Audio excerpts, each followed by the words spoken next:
আল্লাহ বলে আমি প্রথম, আমি শেষ, আমি প্রকাশ্য, আমি গোপন, সূচনাহীন অতীত থেকে আমি আল্লাহ আছি, শেষহীন সীমাহীন ভবিষ্যৎ পর্যন্ত আমি আল্লাহ থাকবো। চিল্লা এখন ঠিকিরা।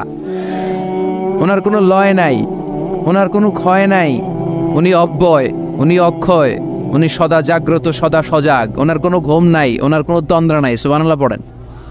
লা তাখুযুহু সিনাতু ওয়ালা নাওম, never sleep or slumber overtakes him. আল্লাহর ঘুমে তো ধরেই না, ঘুমের আগে যে তন্দ্রা ধরে ওইটাও ধরে না।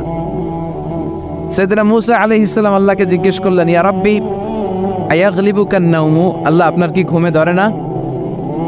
সুবহানাল্লাহ পড়েন। আয়াগলিবুকান নাওমু, আপনার কি ঘুমে ধরে না? আপনার উপর কি ঘুম বিজয় লাভ করে না?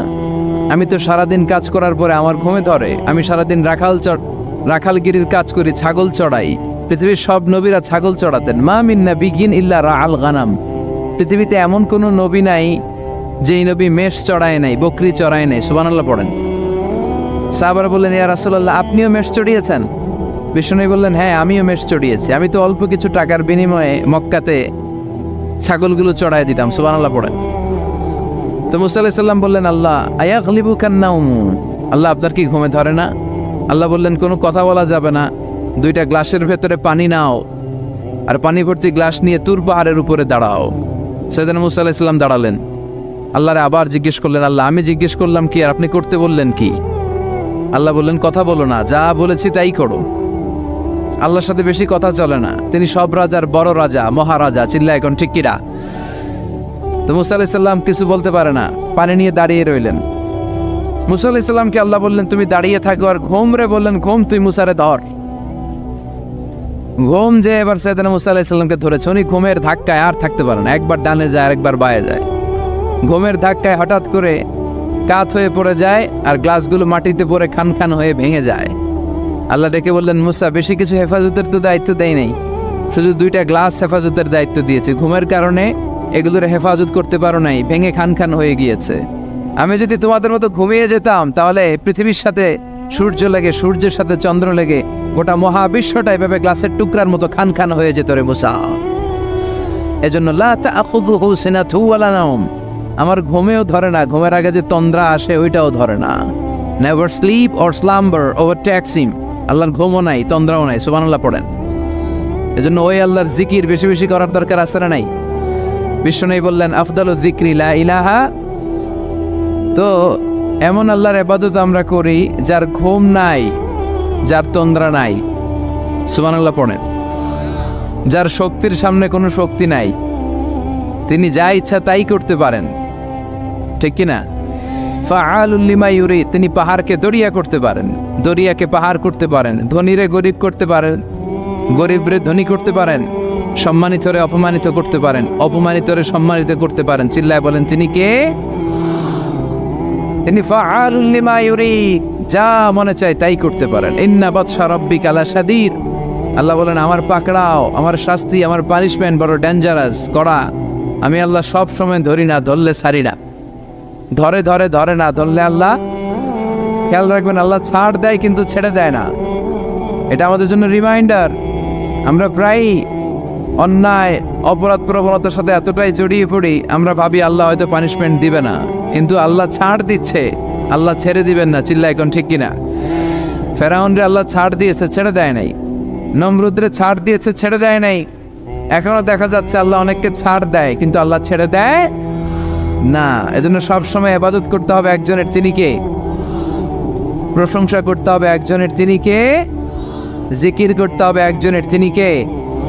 বিশ্বনবী বলতেন, লা ইয়াজালু লিসানুকা রাতবান মিন যিকরিল্লাহ, তোমার জিহ্বাটা যেন সবসময় আল্লাহর জিকিরে, আল্লাহর স্মরণে ভিজে থাকে। আবার বিশ্বনবী বলতেন, হাব্বুল কালাম ইলাল্লাহি আরবা, আল্লাহর কাছে সবচাইতে প্রিয় কথা চারটি। কয়টি? সবাই বলেন কয়টি? এক হচ্ছে সুবহানাল্লাহ, দুই হচ্ছে আলহামদুলিল্লাহ, তিন হচ্ছে লা ইলাহা ইল্লাল্লাহ, চার হচ্ছে আল্লাহু আকবার। প্রথমটা কি? দ্বিতীয়টা? তৃতীয়টা? চার নাম্বারটা? আবার আওয়াজ করে সবাই পড়েন, প্রথমটা কি? দ্বিতীয়টা? তৃতীয়টা? চতুর্থটা আহাব্বুল কালাম ইলাল্লাহি আরবা, আল্লাহর কাছে সবচাইতে প্রিয় কথা এই চারটা, সবচাইতে প্রিয় কথা। আর এই প্রতিটা কথার ভেতরে আল্লাহর নাম আছে না নাই? দেখেন, সুবহানাল্লাহ আল্লাহ আছে, আলহামদুলিল্লাহ, লা ইলাহা ইল্লাল্লাহ, আল্লাহু আকবার আছে না নাই? তার মানে জিকির করতে হলে ওই জিকিরের মধ্যে নাম থাকতে হবে কার? আল্লাহর নাম ছাড়া এই দেশে অনেক জিকির আছে না নাই? লাফালাফি করে হুই হাই, হ্যাঁ, পেকুয়াতে আলহামদুলিল্লাহ, এগুলো বোধহয় নাই, কম। হ্যাঁ, জিকির হতে হবে তাদাররুআ ওয়া খুফিয়া, গোপনে, দুনাল জাহরি বিল কওল, চিৎকার চেঁচামেচি করে নয়। এদেশে অনেকে জিকিরও করে আবার বাসার আগায় উঠে যায়, আছে না নাই? আবার জিকির করতে করতে লাফাতে লাফাতে যিনি জিকির করে ওনার কাঁধের উপরে ওঠে, দেখছেন আপনারা?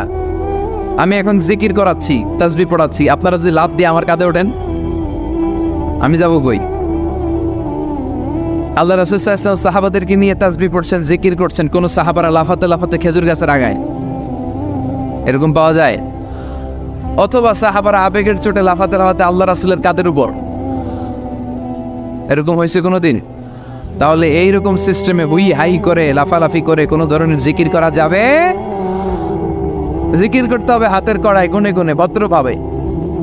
আব্দুল্লাহ ইবনে আমর ইবনে আস তিনি বর্ণনা করেন, রাআইতু রাসূলুল্লাহ সাল্লাল্লাহু আলাইহি ওয়াসাল্লাম ইয়াকিদু তাসবিহা বিয়ামিনি, আমি আল্লাহ রাসূলকে ডান হাতের গিড়ায় এভাবে আস্তে আস্তে তাসবিহ পড়তে দেখেছি। কোন হাতের গিড়ায়? নাকি বাম হাত? আমরা কোনপন্থী? সব নবীরা কোনপন্থী ছিল? জান্নাতে ঢুকবে কোনপন্থীরা?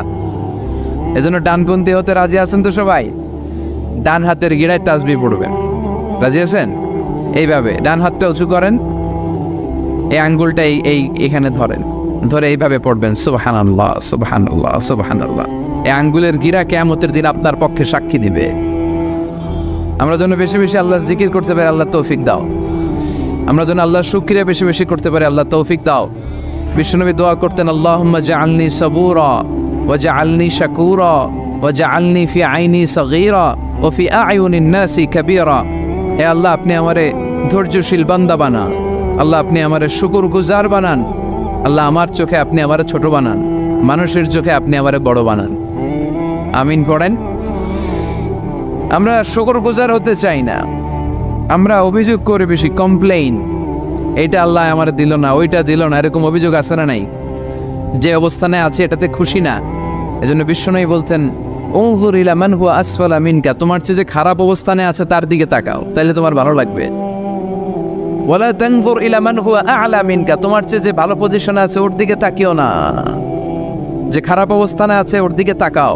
তুমি তোমার অবস্থানে থেকে খুশি নাও, কিন্তু অনেকে আছে তোমার অবস্থানে পৌঁছার জন্য সে লড়াই করে যাচ্ছে আর সংগ্রাম চালিয়ে যাচ্ছে। তোমার জায়গাটাতে পৌঁছা, যেই জায়গায় বসে তুমি আল্লাহরে গালি দাও, তোমার ভাল লাগে না, ওই জায়গাটায় আসা বসা অনেকের কাছে স্বপ্ন, অনেকের কাছে স্বপ্ন। শেখ সাদি রাহিমাহুল্লাহ, ওনার একবার আর্থিক দৈন্যতা যাচ্ছিল। ইরানের বিখ্যাত কবি বালাগাল উলা বিকামালিহি এর রচয়িতা, টাকা নাই, পয়সা নাই, পায়ে দেওয়ার মতো জুতা নাই। তো মনে মনে আফসোস, হায়রে আমি এত বড় কবি, আমার পায়ে দেওয়ার মতো জুতা নাই। তো আফসোস করে ঘর থেকে বেরিয়ে দেখে একজন ভিক্ষুক ভিক্ষা করে, তার দুইটা পাই নাই। শেখ সাদির পায়ে জুতা নাই, শেখ সাদির পায়ে কি নাই? আর ভিক্ষুকের কি নাই? পাই নাই। উনি সেজদায় পড়ে গেলেন, আল্লাহরে বললেন, আল্লাহ শুকর, আলহামদুলিল্লাহ, অনেক ভালো আছি, অনেক সুখে আছি। এজন্য আপনার চেয়ে খারাপ অবস্থানে আছে ওর দিকে একটু তাকান। ঠিক যে মুহূর্তে আমরা এখন কি সুন্দর, শীত না গরম না, ওয়েদারটা খুব চমৎকার না? এই পরিবেশে যেই মুহূর্তে আমরা কথা শুনছি, ঠিক এই মুহূর্তে হাসপাতালের বেডে শুয়ে অনেকে মৃত্যুর প্রহর গুনছে।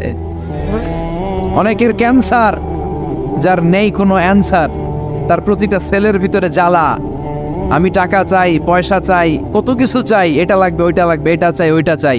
হাসপাতালের ওই ক্যান্সারের রোগীটা কিচ্ছু চায় না, ও শুধু বাঁচতে চায়। ও কি চায়? ও শুধু বাঁচতে চায়। এজন্য চাহিদার কোনো শেষ নাই। আল কানাআতু মিনাল ইসলাম, অল্পে তুষ্ট থাকার নাম ইসলাম। অল্প খাবো, অল্প পড়বো, অল্প জমাবো, অল্পের ভেতরে বরকত দিয়েছে কে? লা ইয়াস্তাউই আসহাবুন নার ওয়া আসহাবুল জান্নাহ, আসহাবুল জান্নাতি হুমুল ফাইজুন। যারা জান্নাতে যাবে আর যারা জাহান্নামে যাবে তারা কি কখনো সমান হতে পারে? The people of paradise and the people of hellfire, they never be equal ever. The people of paradise and heaven, they gain the ultimate success in life. যারা জান্নাতি তারাই আসল সফলতা অর্জন করেছে, দুনিয়াতেও সফল, আখেরাতেও সফল। চিল্লায় বলেন ঠিক কি না? এখন the decision is yours, সিদ্ধান্ত আপনার যে আপনি কই যাবেন, আপনি কই যেতে চান, জান্নাতে না জাহান্নামে? আল্লাহ আমরা যেন জান্নাতেও এরকম একত্রিত হতে পারি, তুমি তৌফিক দাও। আমরা যে বইটা থেকে আজকে কিছু সময় কথা শুনবো, আওয়াজ করে বলেন তো বইটার নাম, আরো জোরে বলেন কি নাম? এই বইয়ে কোনো ভুল আছে, সন্দেহ আছে, সংশয় আছে? এই বইয়ের সাথে সম্পর্ক জোরদার করার দরকার আছে না নাই? এই বইটা কিয়ামতের দিন সুপারিশকারী হবে। বিষ্ণু বলেছেন ইকরাউল কোরআন ফাইন্নাহু ইয়াতি ইয়াউমাল কিয়ামাতি শাফিআন লিআসহাবি। বেশি বেশি কোরআনের তেলাওয়াত করো, কারণ এই কোরআন কিয়ামতের দিন তোমাদের জন্য সুপারিশকারী হবে। কোরআন যদি আপনার পক্ষে আল্লাহর কাছে সুপারিশ করে, আল্লাহ এই সুপারিশ ফেলে দিতে পারবে? পররাষ্ট্রমন্ত্রী যদি মাননীয় প্রধানমন্ত্রীর কাছে কোনো বিষয়ে সুপারিশ করে, রেকমেন্ডেশন করে, মাননীয় প্রধানমন্ত্রী এই সুপারিশকে কি রিজেক্ট করতে পারবে? কথা বলেন। এজন্য কোরআনের সুপারিশ আমরা চাই কি চাই না? এটা এমন একটা কিতাব যেই কিতাবে কোনো ভুল নাই। যালিকাল কিতাব লা রাইবা ফি হুদাল লিল মুত্তাকিন। This is the book, the most authentic and original book, reliable book in the world, whereof there is no doubt in it and a guidance to those who are muttaqin. এই বইটা এমন বই যে বইয়ে কোনো ভুল নাই, কোনো সন্দেহ নাই। মুত্তাকিনদের জন্য পথ প্রদর্শনকারী হিসেবে বইটারে নাজিল করেছে কে? এই বইটার যেখান দিয়ে পড়েন হেদায়েত আছে না নাই, রহমত আছে না নাই, বরকত আছে না নাই, শিফা আছে না নাই? এই কিতাব পড়ে অসুস্থ ব্যক্তির গায়ে ফু দিলে সুস্থ করে কে? তার মানে এর মধ্যে শিফা আছে। সুবহানাল্লাহ পড়েন। সূরাতুল ফাতিহারে বলা হয় সূরাতুশ শিফা। সূরাতুল ফাতিহা পড়ে অসুস্থরে ফু দিলে সুস্থ করে কে? বিশ্বাস হয়? হ্যাঁ না একটু সন্দেহ লাগে? যদি সন্দেহ থাকে তাহলে ফু দিলে কাজ হবে? আর বিশ্বাস রেখে যদি ফু দেন ভালো করে দিবে কে? এমন এক কিতাব, এই কিতাব পড়লে সওয়াব, এই কিতাব ধরলে সওয়াব, এই কিতাবের জন্য মরলেও সওয়াব। ঠিক কিনা? এমন এক কিতাব আল্লাহ দিলেন। এই কিতাবকে আল্লাহ বললেন নূর, আলো। আলোর সাথে তুলনা করেছেন কিতাবুন আনজালনাহু ইলাইকা লিতুখরিজান NASA Minaj যুলুমাতি ইলান Noor. I've revealed this holy and sacred book unto you, O my beloved last messenger, in order to lead the mankind out of darkness into the light. অন্ধকার থেকে আলোর দিকে নেয়ার জন্য এই কিতাবকে পাঠিয়েছে কে? এই কিতাব পড়লে, এই কিতাব মানলে, বুঝলে, এই কিতাবের বাস্তবায়ন সমাজে ঘটালে সমাজটা আলোকিত হবে। ঠিক কি না? আমরা একটা আলোকিত সমাজ চাই কি চাই না? যে সমাজে এই কিতাব দিয়ে আইন করা হয়, এই কিতাবের আইনে সমাজে আইনটাকে বাস্তবায়ন করা হয়, ওই সমাজে কোনো ধর্ষণ থাকে, কোনো দুর্নীতি থাকে, ওই সমাজটা হয় মদিনার সমাজ, ওই সমাজটা হয় শান্তির সমাজ। এজন্য আমরা যেন কোরআনের সাথে সম্পর্ক বাড়াই, প্রতিদিন যেন কোরআনের তেলাওয়াত করি, একটি করে হলেও কোরআনের আয়াতের বঙ্গানুবাদ যেন আমরা পড়ি। পারা যাবে? সবাই পড়ে ইনশাআল্লাহ।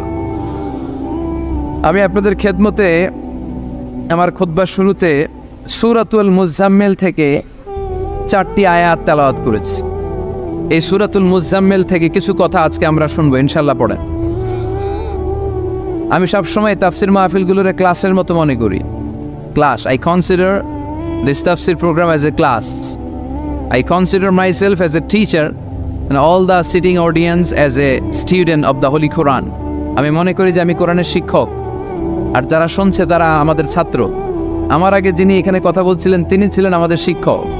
এখন আমি একটু করে বসার সুযোগ পাইছি, আমি হয়ে গেছি শিক্ষক, আর আমরা সবাই কোরআনের ছাত্র। খুশি না বেজার? সূরাতুল মুজাম্মিল এটা কোরআনের 29তম পারার একটা সূরা। কততম পারার? এই সূরার আয়াত সংখ্যা 20। আয়াত সংখ্যা কত?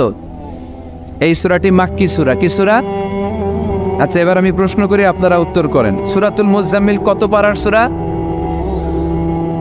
আয়াত সংখ্যা? সূরাটি মাদানী। হ্যাঁ, মাক্কি সূরা। আলহামদুলিল্লাহ পড়েন। এই সূরাটি আল্লাহ তাআলা বিশ্বনবীর নামে ডেডিকেট করেছেন। তার নামে বিশ্বনবীর অনেকগুলো সুন্দর সুন্দর নাম আছে, শুধু মুহাম্মদ সাল্লাল্লাহু আলাইহি ওয়াসাল্লাম এটাই ওনার নাম নয়, এটা ছাড়াও ওনার অনেক নাম আছে। ওনার একটা নাম আছে আহমদ। কি নাম? ইয়াতি মিন বাদি ইসমুহু আহমদ। মুহাম্মদ ওনার নাম, আহমদ ওনার নাম, তাহা ওনার নাম, মুজাম্মিল এটা ওনার একটা নাম, মুদ্দাসসির এটা ওনার একটা নাম, আবুল কাসিম এটা ওনার একটা নাম, কুনিয়াত। তো বিশ্বনবীর নামে এই সূরাটাকে ডেডিকেট করেছে কে? বিশ্বনবীকে আল্লাহ তাআলা এই সূরার ভেতরে অনেকগুলো ইনস্ট্রাকশন, গাইডলাইন দিয়েছে, পথ নির্দেশিকা। এগুলো আমাদের জীবনেও কাজে লাগবে, ঠিক কিনা? তো এই আল মুজাম্মিল বিশ্বনবীর নামে ডেডিকেট করা একটি সূরা। আবার এই নামে আমাদেরও অনেকের নাম পাওয়া যায়, আছে না নাই? এখানে মুজাম্মিল ভাই কে কে আছে দেখি? মুজাম্মিল কেউ আছে মুজাম্মিল নামে? আছে তো, মাশাআল্লাহ। আল্লাহ মুজাম্মিল ভাইদেরকে তুমি কবুল করো। তো এই সূরার একটা কেন্দ্রীয় আলোচক বিষয় আছে, central subject matter, central theme of the সূরা আল মুজাম্মিল। এই পুরো 20টা আয়াতে আল্লাহ কি বোঝাতে চাইলেন আগে সংক্ষেপে এটা আমি বলি।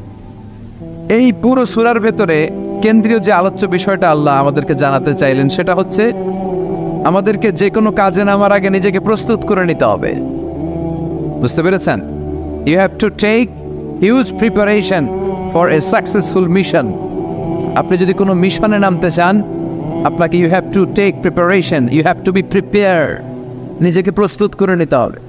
বিশ্বনবীকে আল্লাহ তাআলা বড় একটা মিশনে নামাবেন, নবুয়তের মিশন, দাওয়াতি কাজের মিশন, আল্লাহর জমিনে আল্লাহর দ্বীনকে বাস্তবায়নের মিশন, পৃথিবীর বুকে কালিমার পতাকা গেড়ে দেওয়ার মিশন। চিল্লা এখন ঠিক কিনা? এত বড় মিশন যে নবী পালন করবে, ওই নবীর প্রিপারেশনের দরকার আছে না নাই? তাহলে এই পুরো সূরার মূল কথা হচ্ছে প্রিপারেশন ফর এ মিশন, মিশনের জন্য প্রস্তুতি গ্রহণ করা। Good preparation is a prerequisite for a successful mission. আপনি যদি একটা মিশনে সফল হতে চান, আপনাকে প্রস্তুতি নিতে হবে। কে নিতে হবে? সবাই বলেন, প্রিপারেশন নিতে হবে। প্রিপারেশন যদি ভালো হয়, কাজের ফলাফল। প্রিপারেশন যদি খারাপ, ফলাফল। পরীক্ষার আগে যদি প্রিপারেশন ভালো হয়, গোল্ডেন এ প্লাসের সম্ভাবনা আছে না নাই? ইলেকশনের আগে যদি ভালো প্রস্তুতি নেয়, জয়লাভ করার সম্ভাবনা আছে না নাই? সব কাজে প্রিপারেশন লাগে। এই যে আমরা প্রতিদিন সালাত পড়ি, নামাজ আদায় করি, প্রস্তুতি লাগে না? কি প্রস্তুতি লাগে? ওযু করা লাগে, ঠিক কিনা? ইয়া আইয়ুহাল্লাযীনা আমানু ইযা কুমতুম ইলাস সালাতি ফাগসিলু ওয়ুজুহাকুম ওয়া আইদিয়াকুম ইলাল মারাফিক ওয়ামসাহু বিরুউসিকুম ওয়া আরজুলাকুম ইলাল কা'বাইন। সুবহানাল্লাহ পড়েন। আল্লাহ ডেকে বললেন, গোলাম যখন নামাজে যাবা, নামাজের প্রস্তুতি নাও। কথাটা কার? আগে চেহারা ধৌত করো, হাত দুইটা কনুই পর্যন্ত ধৌত করো, তারপরে মাথা মাসে করো, তারপর পা ধৌত করো, তারপরে সালাত কায়েম করতে যাও। তার মানে সালাত ইকামাতুস সালাহ, সালাত প্রতিষ্ঠার আগে আপনাকে প্রস্তুতি নিতে হবে। নামাজে যাওয়ার আগে ওযু করা লাগবে, ঠিক কিনা? আবার জুমার নামাজে আপনি যাবেন, এই জুমার নামাজে যাওয়ার আগে প্রস্তুতি আছে না নাই? কি প্রস্তুতি আছে? গোসল করা লাগে, ঠিক কিনা? আতর মাখা লাগে, সুন্দর পারফিউম দেওয়া লাগে, তারপর জুমার খুতবা শোনার জন্য মসজিদে আগে আগে যাওয়া লাগে, ঠিক কিনা? তার মানে নামাজের আগে প্রস্তুতি লাগে, জুমার সালাতের আগে প্রস্তুতি লাগে, আবার রোজার আগেও প্রস্তুতি আছে না নাই? বিশ্বনবী রমাদান আল মুবারক আসার 2 মাস আগ থেকে প্রস্তুতি নিতেন। বিশ্বনবী দোয়া করতে শুরু করতেন রজব মাস থেকে, আর আল্লাহর কাছে বলতেন, আল্লাহুম্মা বারিক লানা ফি রজব ওয়া শাবান ওয়া বাল্লিগনা রমাদান। রজব শাবানে বরকতে দাও, রমজান মাসে গুনাহ ঝরাও। সপ্তাহ জুড়ে তুমি বরকতে দাও, জুমার দিনেতে গুনাহ ঝরাও। রজব শাবানে বরকতে দাও, রমজান মাসে গুনাহ ঝরাও। চিল্লায় পড়েন আমিন। রমজান আসার 2 মাস আগে বিশ্বনবী রজব মাস থেকে রমজানের প্রস্তুতি নিতেন। আল্লাহু আকবার। আর পড়ছেন, আল্লাহুম্মা বারিক লানা ফি রজব ওয়া শাবান ও আল্লাহ, রজব আর শাবান মাসে আপনি বরকত দেন, ওয়া বাল্লিগনা রমাদান, রমজান মাসে পৌঁছে দেন। এখন যে মাসটা চলতেছে এটা কি মাস? হ্যাঁ, তাহলে রমজানের প্রস্তুতি নেওয়ার দরকার আছে না নাই? রমজানের 2 মাস আগ থেকে উনি প্রস্তুতি নিতেন। এরপরে ঈদ আসার আগে রমজানের প্রস্তুতি আছে না নাই?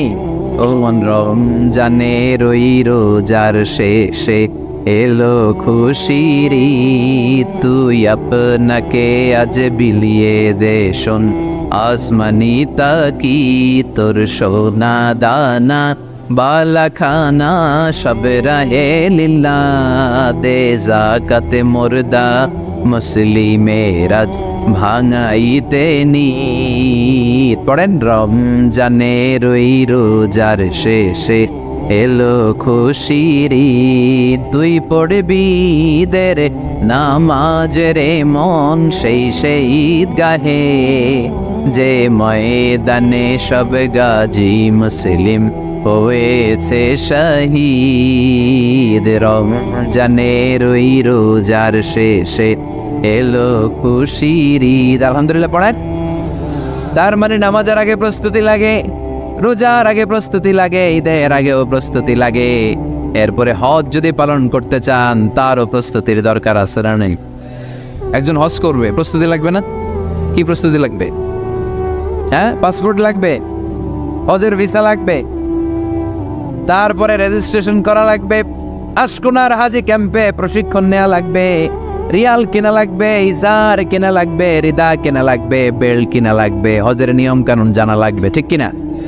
দেখেন, নামাজের আগে প্রস্তুতি লাগে, রোজার আগে প্রস্তুতি লাগে, হজের আগে প্রস্তুতি লাগে, কিন্তু যাকাতের আগে লাগে না।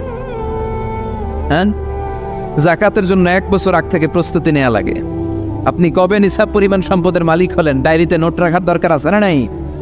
তার মানে নামাজের আগে প্রস্তুতি, রোজার আগে প্রস্তুতি, যাকাতের আগে প্রস্তুতি, হজের আগে প্রস্তুতি। এই সূরার মধ্য দিয়ে রব্বুল আলামিন বিশ্বনবীরে বুঝাতে চাইলেন, ও নবী, বিশাল একটা মিশনে আপনি নামবেন, বিশাল একটা যুদ্ধে আপনি নামবেন, কালেমার বাণীকে দুনিয়ার বুকে প্রচার করার গুরু দায়িত্ব নিয়ে নামবেন। এত বড় দায়িত্ব পালনের আগে আপনার প্রস্তুতি নেওয়ার দরকার আছে না নাই? বিশ্বনবীকে প্রস্তুতি নিতে বললেন। তার মানে এই সূরার কেন্দ্রীয় আলোচ্য বিষয় হচ্ছে you have to take a very good preparation for a mission. আপনি কোনো কাজে সফল করতে হলে আপনাকে প্রস্তুতি নিতে হবে। ভালো প্রস্তুতি ছাড়া সফল হওয়া যাবে? আবার যুদ্ধের ময়দানেও যখন আমরা যাই, বিশ্বনবী যেতেন, প্রস্তুতি ছিল কি ছিল না? আল্লাহ বললেন, ওয়া আ'ইদ্দু লাহুম মাসতাতা'তুম মিন কুওয়া ওয়া মির রিবাতিল খাইল তুরহিবুনা বিহি আদুওয়াল্লাহি ওয়া আদুওয়াকুম। আল্লাহ ডেকে বলেন, গোলাম, যুদ্ধের ময়দানে যাওয়ার আগে ভালো করে নিজেদেরকে প্রস্তুত করে নাও। ওয়া আ'ইদ্দু লাহুম মাসতাতা'তুম মিন কুওয়া, তোমাদের শক্তি সামর্থ্য যা আছে সব প্রস্তুত করে রাখো। সবকিছু প্রস্তুত থাকবে মুসলমানদের, মুসলমান থাকবে সদা জাগ্রত, সদা প্রস্তুত। চিল্লায় বলেন ঠিক কি না? প্রস্তুত থাকতে হবে যুদ্ধের জন্য। আমরা যে যোদ্ধা আমরা ভুলেই গেছি, আমরা যে যোদ্ধা জাতি, আমাদের রক্তে যে যুদ্ধের ঘ্রাণ, এটা আমরা ভুলেই গেছি। আল্লাহ বললেন, ওয়া আ'ইদ্দু লাহুম মাসতাতা'তুম মিন কুওয়া, শক্তি আর রসদ জোগাড় করে রাখো। তুরহিবুনা বিহি আদুওয়াল্লাহি ওয়া আদুওয়াকুম, এই শক্তি আর সম্ভাবনা দিয়ে আল্লাহর দুশমনদেরকে তোমরা ভয় দেখাবা। মির রিবাতিল খাইল, ঘোড়সাওয়ারগুলোকে প্রস্তুত করে রাখো। বর্তমানে তো ঘোড়া টোরা নাই, এখন প্রস্তুত করে রাখতে হবে অ্যাটম বোমা, ঠিক কিনা? এখন রাখতে হবে AK-47, rocket launcher, drone, missile, ballistic ক্ষেপণাস্ত্র, রণতরী, যুদ্ধ জাহাজ, ঠিক কিনা? গোটা বিশ্বের মুসলমানদের একটা সেন্ট্রাল মিলিটারি দরকার। 50টারও বেশি মুসলিম দেশ, আমাদের সেন্ট্রাল কোনো লিডারশিপ নাই, আমাদের কেন্দ্রীয় কোনো মিলিটারি নাই। যদি আমাদের একটা মিলিটারি থাকতো, সিরিয়াতে আক্রমণ হয়েছে আমাদের বিরুদ্ধে, আমাদের মুসলিম মিলিটারি সেখানে প্রতিরোধ গড়ে তুলতো। চিল্লা এখন ঠিক কিনা? আরাকানে আক্রমণ হয়েছে, মুসলিম মিলিটারি প্রতিরোধ গড়ে তুলবে। ফিলিস্তিনে আক্রমণ হয়েছে, আমাদের মুসলিম মিলিটারি প্রতিরোধ গড়ে তুলবে। কিন্তু আমাদেরকে নেতৃত্ব দেওয়ার মতো কেউ নাই, আমাদের শক্তি সম্ভাবনাকে জোগাড় করে রাখার মতো কেউ নাই। এক রিসেপ তাইয়িপ এরদোগান গোটা বিশ্বের যেখানে মুসলমানরা নির্যাতিত ওখানে ছুটে যায়। সে একা কি করবে? এরকম 10টা এরদোগান যদি আমাদের হাতে থাকতো, মুসলমানদের দিকে চোখ রাঙিয়ে কথা বলার সাহস কারো ছিল না। চিল্লা এখন ঠিক কিনা?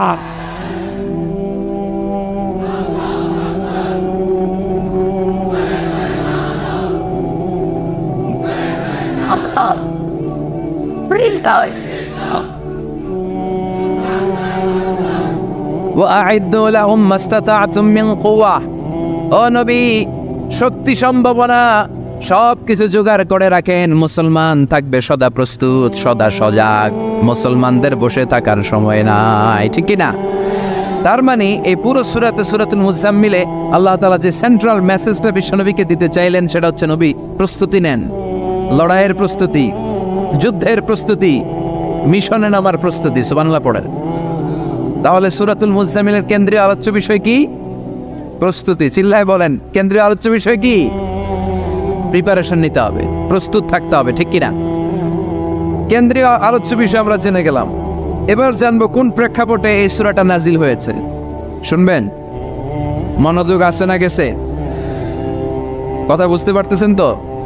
কথা বোঝা যান না বোঝানো যার? বোঝা যার। সূরাতুল মুজাম্মিল এটা শুধু মাক্কি সূরাই নয়, এটা মাক্কি যুগে নাজিল হওয়া শুরুর দিককার সূরা। কোরআনের নাজিলের দিক থেকে সর্বপ্রথম সূরা কোনটা? সূরাতুল আলাক। ইকরা বিসমি রাব্বিকাল্লাযী খালাক, এই আয়াতগুলো প্রথমে নাজিল হয়েছে। এই সূরা আলাকের প্রথম 5 আয়াতের পরপরই এই সূরা মুজাম্মিল নাজিল করে দিয়েছে কে? তার মানে মাক্কি জীবনের একেবারে শুরুর দিককার সময়। বিশ্বনবীর বয়স তখন 40। কত? সবাই বলেন। 40 বছর বয়সে উনি নবী হয়েছেন। তার মানে আগের জীবনে কি ছিলেন? জালেম ছিলেন, মূর্খ ছিলেন, গোমরা ছিলেন। বিশ্বনবীর পুরো জীবনটাই আদর্শ। চিল্লায় বলেন ঠিক কি না? As a father, as a teacher, as a lawgiver, as a lawmaker, as a philosopher, as a reformer of the society, as a commander, as a messenger, Muhammad is the superman of the world. স্বামী হিসেবে, নেতা হিসেবে, বাবা হিসেবে, সমাজ সংস্কারক হিসেবে, আইন প্রণেতা হিসেবে, দার্শনিক হিসেবে, নবী হিসেবে মুহাম্মদ সাল্লাল্লাহু আলাইহি ওয়াসাল্লাম হচ্ছে গোটা বিশ্বের একজন সুপারম্যান। উনি শেষ নবী। ওনার পরে কোনো নবী আছে? লা নাবিয়্যা বা'দি ওয়ালা রাসূলা। বিষ্ণু বলতেন আমার পরে কোনো নবী নাই, কোনো রাসূল নাই। সাইয়েদনা আদম থেকে নবী আসার যত ধারাবাহিকতা, পুরা চেইনটাকে আল্লাহ তাআলা আমাকে পাঠানোর মাধ্যমে কেটে দিয়েছেন। চিল্লা এখন ঠিক কি না? এজন্য বিষ্ণু বলছেন লা নাবিয়্যা বা'দি ওয়ালা রাসূলা, আমার পরে কোনো নবী নাই, কোনো রাসূল নাই। তবে লাউ কানা বা'দি নাবিয়্যুন লাকানা উমর, আমার পরে যদি নবী হওয়ার যোগ্যতা কারো থাকে, আমার ওমরের সেই যোগ্যতা আছে। ঠিক কি না? প্রভু তুমি বলেছো রাসূল দেবে না, বলনি দেবে না ওমর, বলনি দেবে না হামজা তারিক, খালিদ বিজয়ী সমর। প্রভু তুমি বলেছো রাসূল দেবে না, বলনি দেবে না ওমর, বলনি দেবে না হামজা তারিক, খালিদ বিজয়ী সমর। প্রভু তুমি বলেছ রাসূল দেবে না। আলহামদুলিল্লাহ পড়েন। শেষ নবী, শেষ রাসূল, তারপরে কোনো রাসূল নাই। ওনার জীবনটা এমন জীবন, নবুয়তের পরের জীবন যেমনি আমাদের জন্য আদর্শ, নবুয়তের আগের জীবনটাও আদর্শ করে দিয়েছে কে? এই 40 বছরে উনি নবী হয়েছেন। তার আগে উনি ছিলেন শ্রেষ্ঠ মানুষ, as-সাদিক আল-আমিন। জীবনে মিথ্যা বলছে। ওনার ঘোর শত্রুরাও বাড়ি থেকে অনেক দূরে কোথাও বেড়াতে গেলে ওনার বাসায় ডিপোজিট করে যাইত, ওনার বাসায় আমানত রেখে যাইতো। সুবহানাল্লাহ পড়েন। পার্টি করে আবু জাহিলের পার্টি। পার্টি কোন পার্টি? বিশ্ব নেই বলতেন আবু জাহিলের পার্টি করে ওর কাছে ডিপোজিট রাখো। ওরা বলতো না, আবু জাহিলের দল করি কিন্তু ওর কাছে আমানত রাখা যাবে না। ওর কাছে যদি টাকার প্যাকেট রেখে যায় তাহলে আমার টাকাও শেষ, টাকার প্যাকেটও শেষ।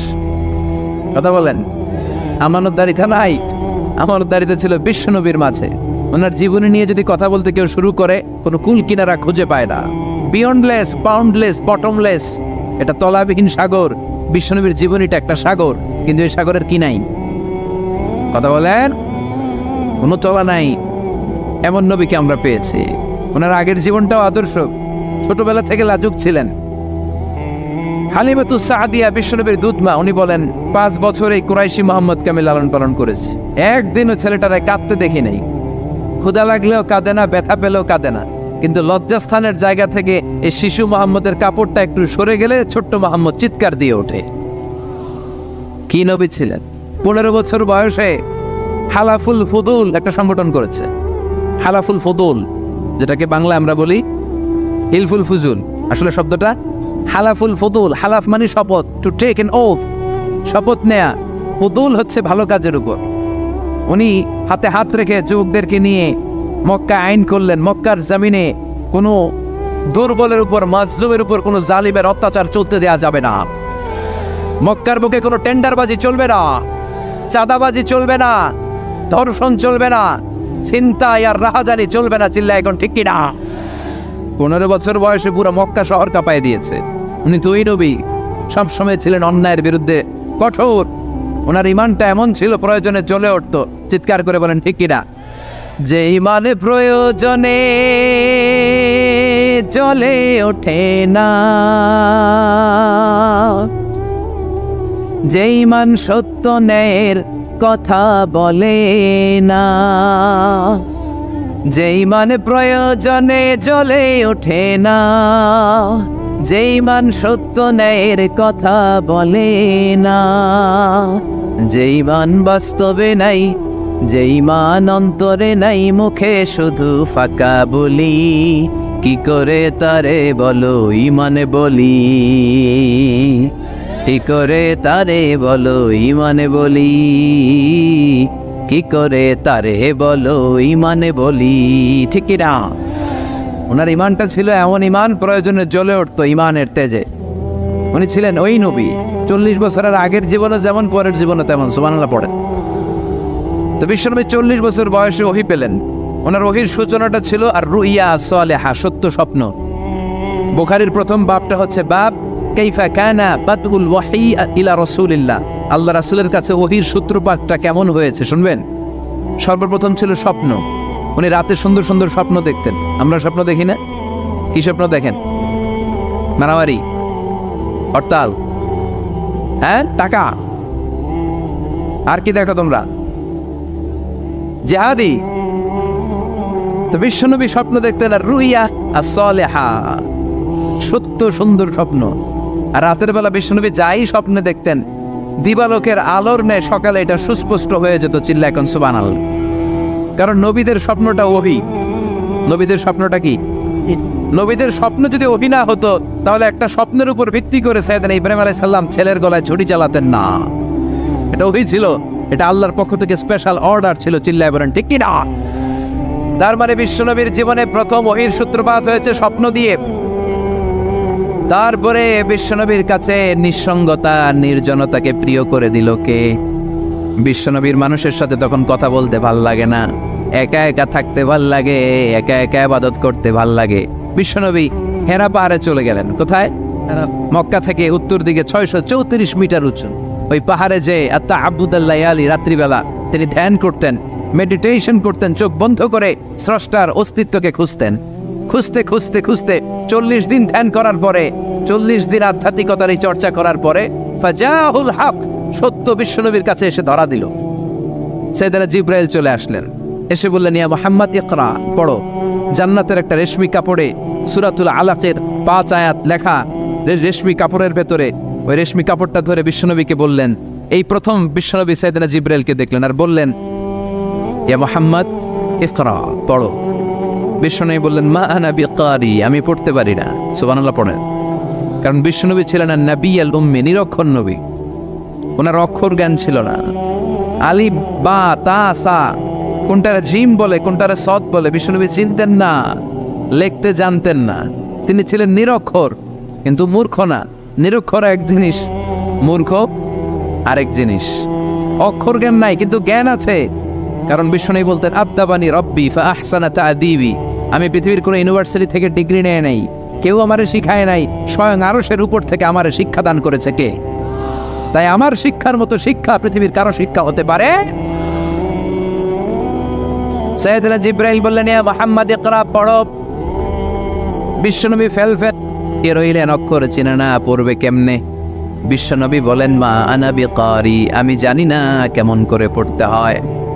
ফাখাযানি ফাগাত্তানি হাত্তা বালাগা মিন্নি আল জাহাদ, বিশ্বনবী পড়তে জানেন না। যখন বললাম আমি পড়তে পারি না, সাইয়েদনা জিবরাইল বিশ্বনবীকে জড়িয়ে ধরলেন, বুকের মধ্যে জড়িয়ে ধরে যত জোর ছিল বিশ্বনবীকে একটা চাপ দিলেন। বিশ্বনবী বললেন চাপের চোটে আমি আমার বুকের ভেতরে ব্যথা পেলাম। ফারসালানি, আমাকে ছেড়ে দিল। ছেড়ে দিয়ে আবার কয় পড়েন, ইকরা, read in the name of your lord. বিশ্বনবীর আগের কথা আমি পড়তে জানি, মা আনা বিকারি।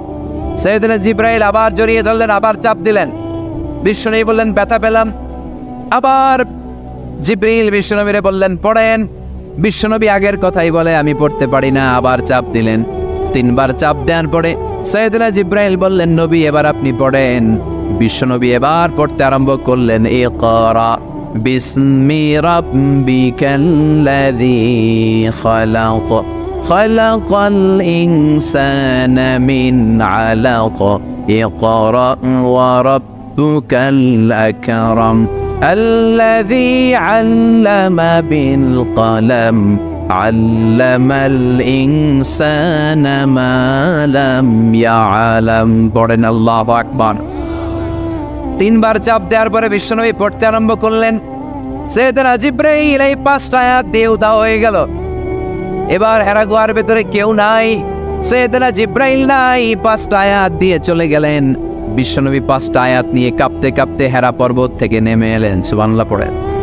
এই ওহির ভাড়ে চাপে বিশ্বনবী কাঁপতে শুরু করলেন। এই প্রথম বিশ্বনবীর কাছে ওহির রিফ্লেকশন, ওহির ছোঁয়া, ওহির ঝলকানি, ওহির নূরানি তাজাল্লি বিশ্বনবীর হৃদয়ের মধ্যে লাগিয়ে দিল কে? এই 5টা আয়াত নিয়ে বিশ্বনবী হাত্তা ইয়ারজুফু ফুআদু, বিশ্বনবীর হৃদয় কাঁপছিল।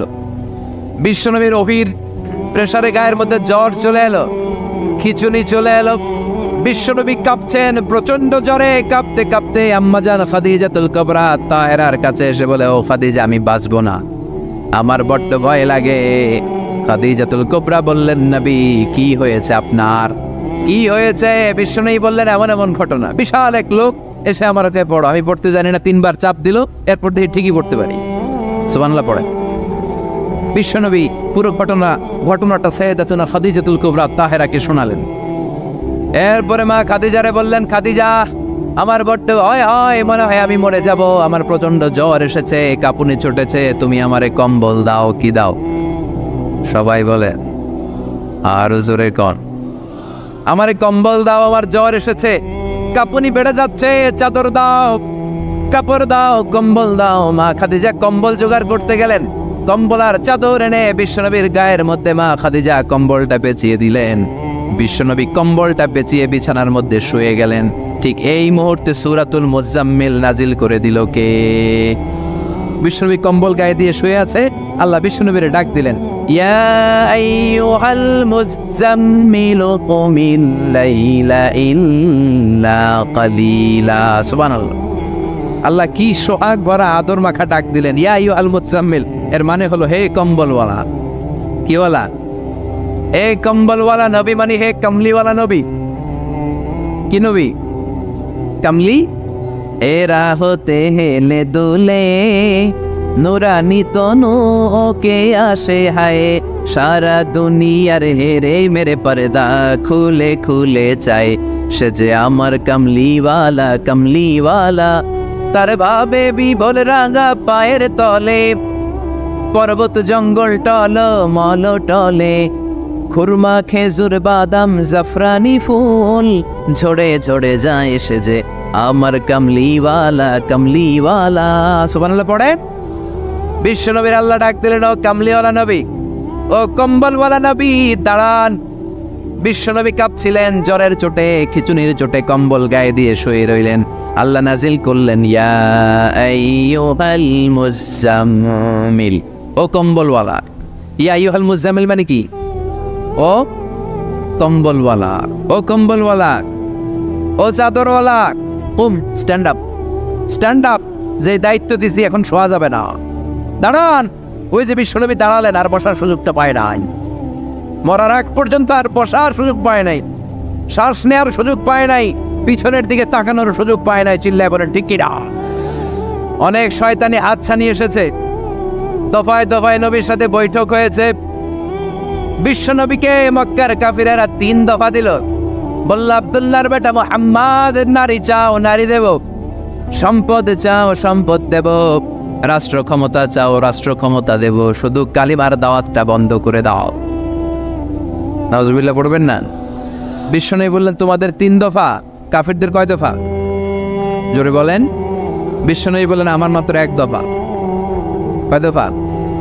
বিশ্বনবী বললেন সম্পদ না, নারী না, মক্কার ক্ষমতা নয়। লা ওয়াদাউ শামসা ফি ইয়ামিনি, আকাশের দ্বিপ্রহরের জল জলে সূর্যটা যদি ডান হাতে দাও, ওয়াল কামারা ফি ইয়াসারি, চাঁদটাকে যদি বাঁ হাতে দাও। যেই কালিমার দাওয়াত দিতে ময়দানে আমি নেমেছি, গোটা বিশ্বের কেউ এই দাওয়াত থেকে আমাকে পিছু সরাতে পারবে না, কেউ পিছনে নিতে পারবে না। সম্পদ, নারী আর ক্ষমতার লোভ তো খুব তুচ্ছ বিষয়। ওই সূর্যটা যদি ডান হাতে দাও, চাঁদটা যদি বাঁ হাতে দাও, এই কালিমার দাওয়াত থেকে আমি পিছু হটবো না। চিল্লায় বলেন ঠিক কি না? বিশ্বনবীর আল্লাহ প্রস্তুতি নিতে বললেন। বললেন ইয়া আইয়ুহাল মুজাম্মিল, ও কম্বলওয়ালা নবী। কি ওয়ালা নবী? তাফসীর বুঝতে পারতেছেন তো? শীতের চোটে খিচুনি কম্বল গায়ে দিয়ে শুয়েছে, তখন আল্লাহ এটা নাজিল করলেন। তাহলে প্রথমে আমরা জানলাম সেন্ট্রাল থিম অফ দিস সূরা, এই সূরার কেন্দ্রীয় আলোচ্য বিষয়। এরপরে আমরা জানলাম কোন প্রেক্ষাপটে, কোন সিচুয়েশনে, কোন পরিস্থিতিতে এই সূরাটা নাজিল হয়েছে। বুঝতে পেরেছেন? বিশ্বনবীর যখন এই পরিস্থিতি, তখন আল্লাহ বিশ্বনবীর আবার গাইডলাইন দিলেন। ইয়া আইয়ুহাল মুজাম্মিল, এই কম্বলওয়ালা নবী, কুমিল লাইলা ইল্লা কালিলা, দাঁড়ান, রাত্রিবেলা দাঁড়িয়ে তাহাজ্জুদ গুজার হন। সুবহানাল্লাহ পড়েন।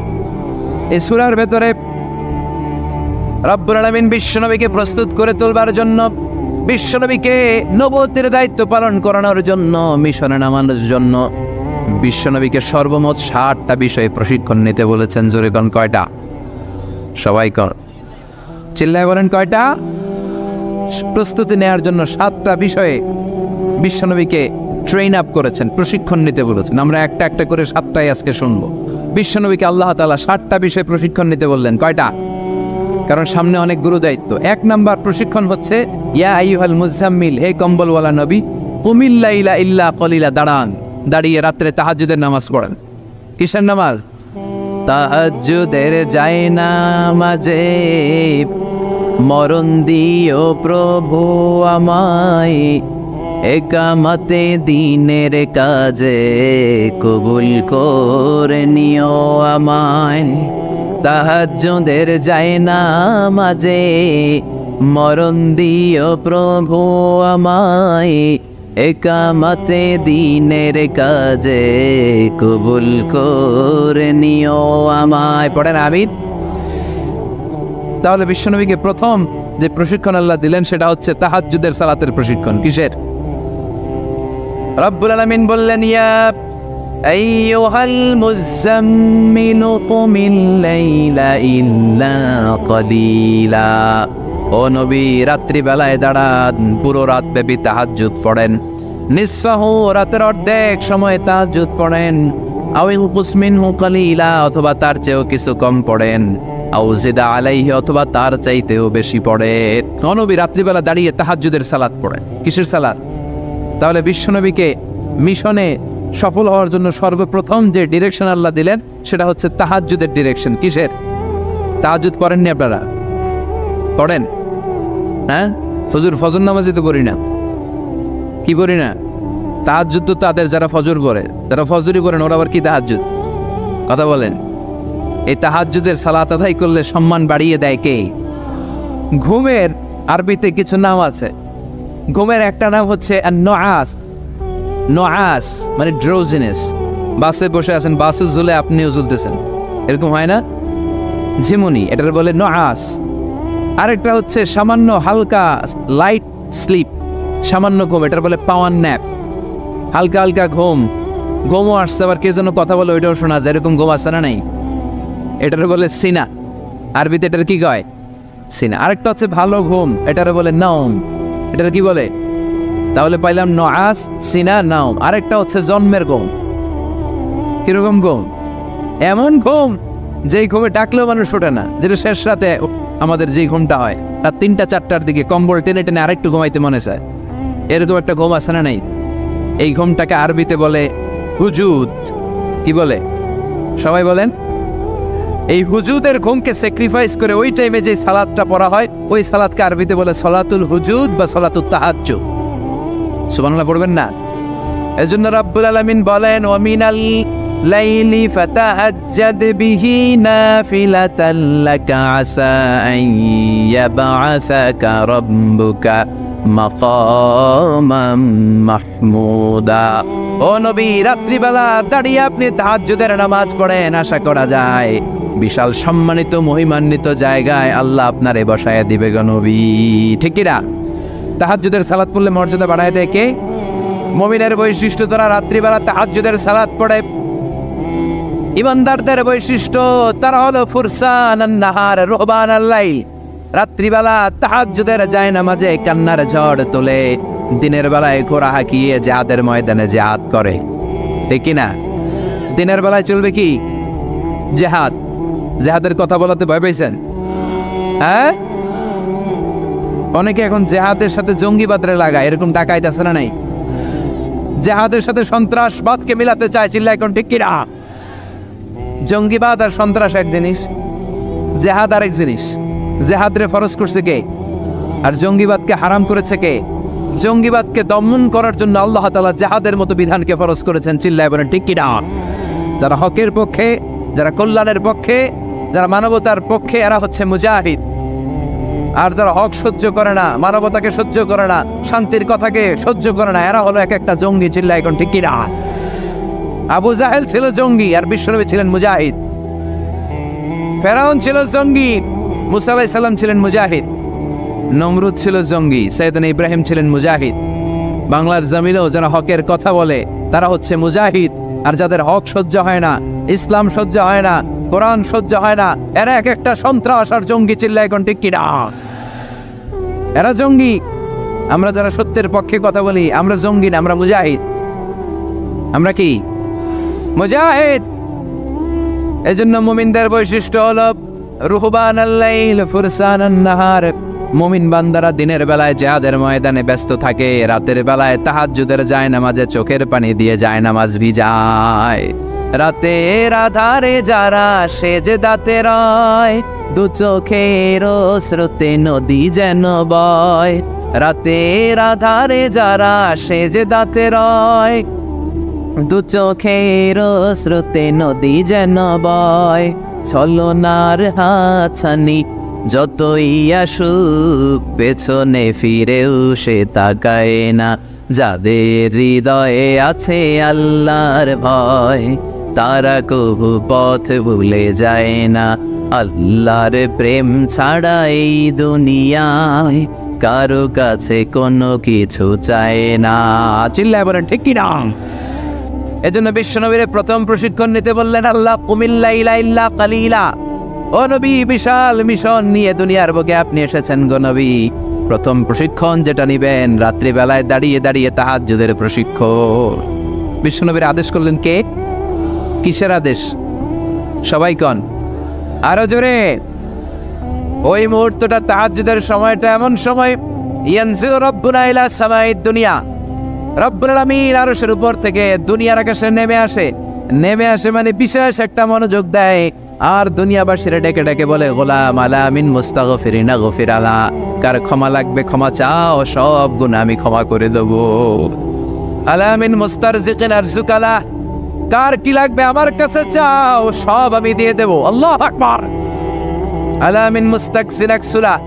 যার জামা দরকার জামা চাও, জামা দেব। ক্ষমতা দরকার ক্ষমতা চাও, ক্ষমতা দেব। নেককার স্ত্রী দরকার, নেককার সন্তান দরকার, সন্তান চাও, সন্তান দেব। সব দেয়ার মালিক কে? কেউ যেটা পারে না পারে কে? কেউ যেটা দেয় না দেয় কে? কেউ যেটা বোঝে না বোঝে কে? আল্লাহ শেষ রাতে আম করে ডাকে, দেওয়ার জন্য ডাকে, কিন্তু চাওয়ার সময় আমাদের নেই। উনি দেওয়ার জন্য প্রস্তুত, কিন্তু এটা তো নেওয়ার লোক লাগবে। কথা কন।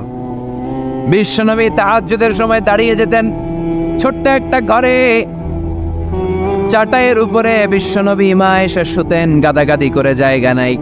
মাঝরাতে বিশ্বনবী তাহাজ্জুদের জন্য দাঁড়াতেন, আল্লাহু আকবার বলে দাঁড়িয়ে যেতেন, নামাজ শুরু করে দিতেন।